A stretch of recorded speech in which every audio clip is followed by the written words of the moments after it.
Hello, I'm Dr. Robert LaLouche, board-certified OBGYN physician with over 30 years of clinical practice. And today I'd like to talk to you a little bit about eating in pregnancy. What should you focus on? What should you avoid? There's some good links and resources. The CDC has many, and we've provided that link for you. And I encourage you to consult that. Some general things to avoid. Number one is cold cut meats. It's better if those are heated up. The whole goal of eating for many of the restrictions is to avoid infections. Listeria, toxoplasmosis are some bacteria, E. coli, salmonella, all of these are bacteria that can make you sick when you're not pregnant, but when you are pregnant can sometimes affect the baby, can increase your risk of a miscarriage or some serious threats to your pregnancy. So you want to be a little bit more vigilant when you're pregnant. So you want to, you can have a hot dog. It's not the most nutritious thing, but if that's heated up, you want to make sure you heat it up. You want to watch out for tuna fish. Tuna fish is a big fish that eats a lot of small fish, and that builds up mercury. So you should either avoid that or consider no more than 6 ounces a week. Salmon, though, is a very healthy and excellent fish to have, and if you really have to have tuna, you can get salmon pouches or salmon in a can, and it really tastes very similar to tuna fish.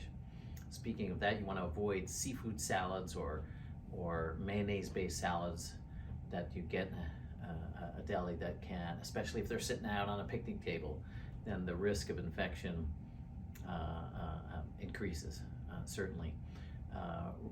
Undercooked eggs, undercooked meats, all of these things that you should be, well, undercooked meats, you want to make sure they're the right temperature. When you're not pregnant, you should definitely be alert to that, but when you are pregnant, catching these infections, bacterial infections, increases the risk, so you want to be careful about that. The further along you get, the more your baby is asking you to eat more because you're eating for two, but the less room you have. So a good rule of thumb for pregnancy is to reduce the amount you eat at any one sitting, but eat more often, like 6 small meals a day instead of 3 big meals. And also recognize that liquids are easier to eat than solids. So when you're near the end of pregnancy, you have much less room. So if you were to eat a big giant burger and fries, there'd be no room. All that grease and heavy food is hard to digest, and you'd get nauseous and perhaps throw up. So small amounts, liquids are easier than solids. The hardest to digest when you're further along are fats.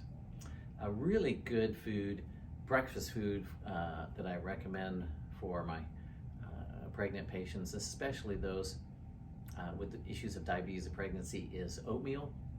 Oatmeal is a complex carbohydrate as opposed to a simple carbohydrate with simple sugar. It slowly releases energy for you over hours and can help avoid the lowering of your blood sugar, that feeling tired or weak. So I encourage you to have that. And a good rule of thumb is to eat foods that Mother Nature makes instead of high concentrated sweets or formulations from man, such as prepackaged foods or fast foods. But in those natural ingredients, make sure that you cook them adequately. I hope that you have found this useful, and be sure to check out the references, and we welcome your feedback. Thank you.